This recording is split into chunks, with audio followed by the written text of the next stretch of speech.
Alrighty everyone, welcome back. It is now August 27th of 2023, and not only are we getting closer to that D23 event, in which there will be a handful of announcements by Disney, and as well as an official Snow White 2024 trailer, which is finally going to allow a lot of fans to really see exactly, visually speaking, what that movie is all about. But on top of this, we also have a lot of things happening behind closed doors, a lot of drama surrounding both Disney, Lucasfilm, Bob Iger, and yes, even Gina Carano, most notably known for the role of Cara Dune in the Mandalorian series. This is Mike Zero. Subscribe if you are new and like this video to see future updates. I'm also on Twitter at Mike01. I thank you also very much for the great and kind support. And let's get right into the subject, shall we? Now, we know that there's a lot of things going on right now with Disney's attempt to course correct the Star Wars franchise, and so far it's really not working all that well. We know that Ahsoka already has a handful of different reviews. Some people love it, some people hate it. It really is that much of a mixed bag. And you have a mixture of Rebels fans and non-Rebels fans in there as well to count for, but moving toward the main subject here, there's been a lot of things happening with Gina Carano. We've been covering this all week.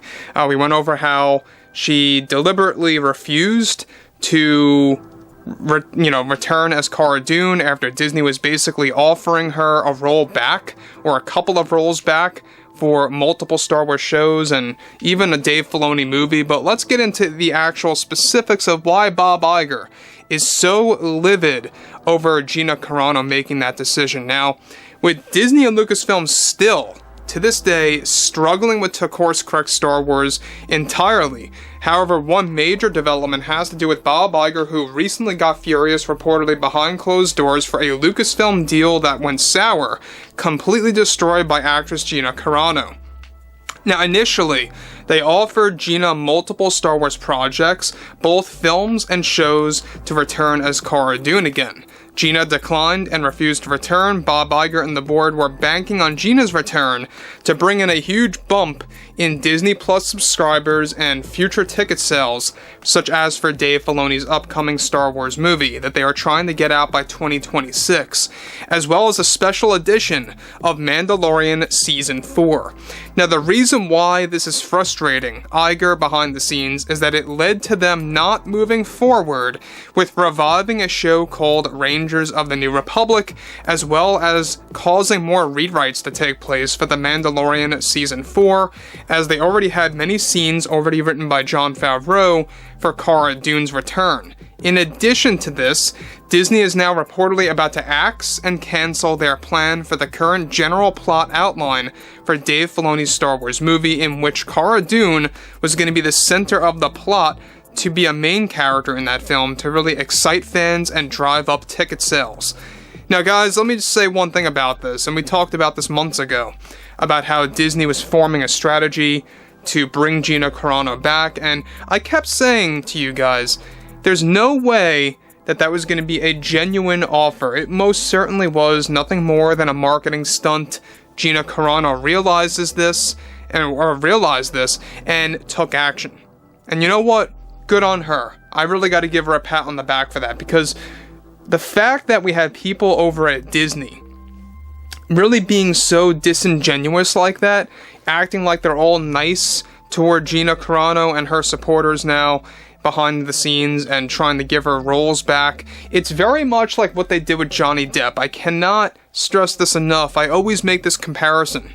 Very much like what happened with Johnny Depp. They fired him from Pirates 6, then they didn't want him back because of everything happening with Amber Heard.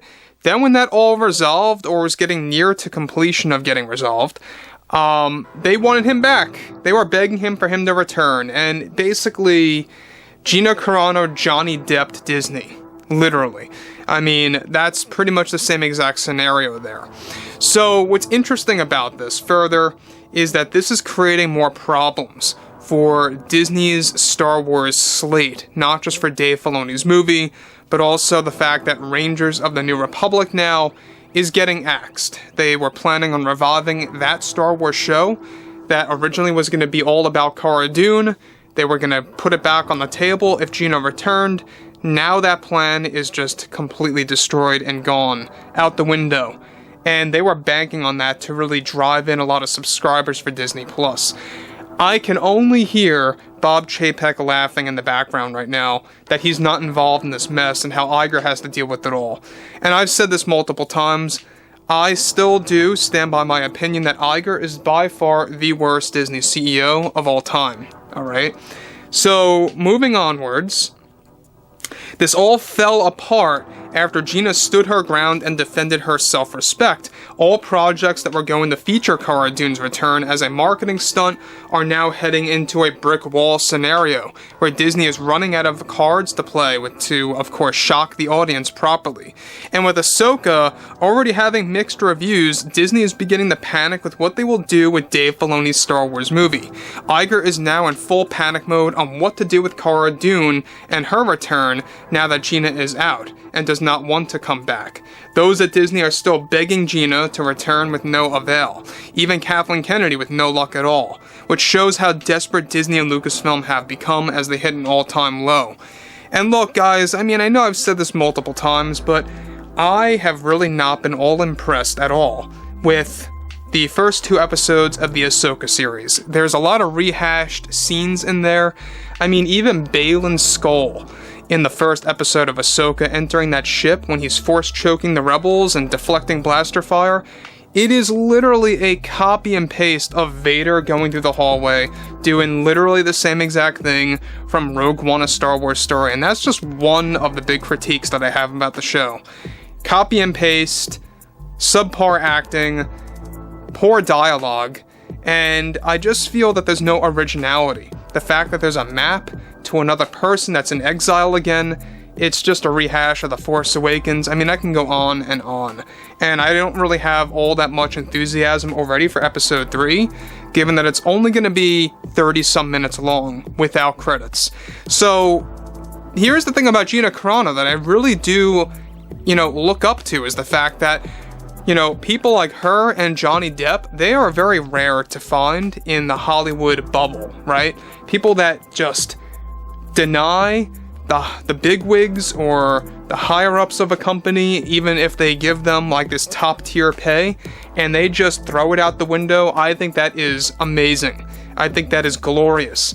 And you don't see that too often. We even have people like John Boyega, who initially said he wants nothing to do with Disney anymore because of what they did to him in The Force Awakens and The Last Jedi, let alone Episode 9. And then, reportedly now, he has signed up to return in the up-and-coming Rey movie, also known as the New Jedi Order film, still set for a release of 2026. By the way, that most certainly will be delayed till 27 now because of the strikes going on, so just be aware about that.